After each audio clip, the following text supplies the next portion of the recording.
দীর্ঘ কয়েক যুগ পরে মহান আল্লাহ সুবহানাহু ওয়া তাআলা আমাদেরকে এই খোলা ময়দানে ফ্যাসিবাদ মুক্ত এই পরিবেশে আজকে যে ঐতিহাসিক মিলন মেলার সুযোগ করে দিয়েছেন, এজন্য মহান মুনিবের দরবারে লাখো কোটি শুকরিয়া আদায় করছি।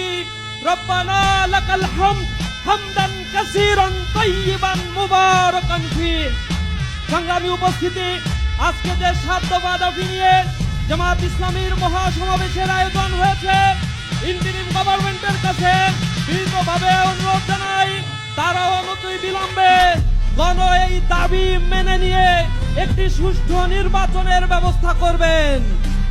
জুলাই এই আন্দোলন যাদের পাটাতনের উপরে দাঁড়িয়ে এই নব বাংলাদেশ বিনির্মাণের স্বপ্ন আমরা দেখছি, এই বাংলাদেশের সেই জুলাই যোদ্ধা শহীদ পরিবারগুলোর পুনর্বাসন, আহত বঙ্গুত্ব বরণকারী ভাইদের পুনর্বাসন করতে হবে।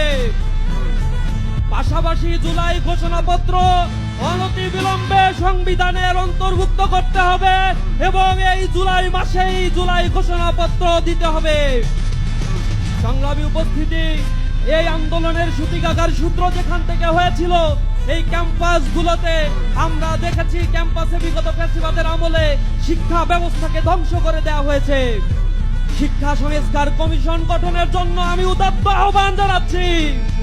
পাশাপাশি আমি আহ্বান জানাচ্ছি, প্রিয় বন্ধুগণ, আগামীর নির্বাচনে আগামীর বাংলাদেশ বিনির্মাণের জন্য এক সুবর্ণ সুযোগ আমাদের সামনে এসেছে।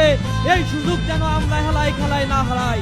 কবি নজরুলের ভাষায় বলতে চাই, দুর্গম গিরিকান্তার মরু তুস্তার পারাবার হ্যাঁ, লঙ্ঘিতে হবে রাত্রি নিশীতে যাত্রীরা হুঁশিয়ার।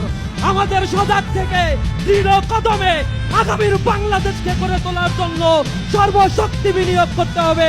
সবাইকে সেই উদাত্ত আহ্বান জানিয়ে আমার কথা শেষ করছি। আসসালামু আলাইকুম ওয়া রাহমাতুল্লাহি ওয়া বারাকাতুহু।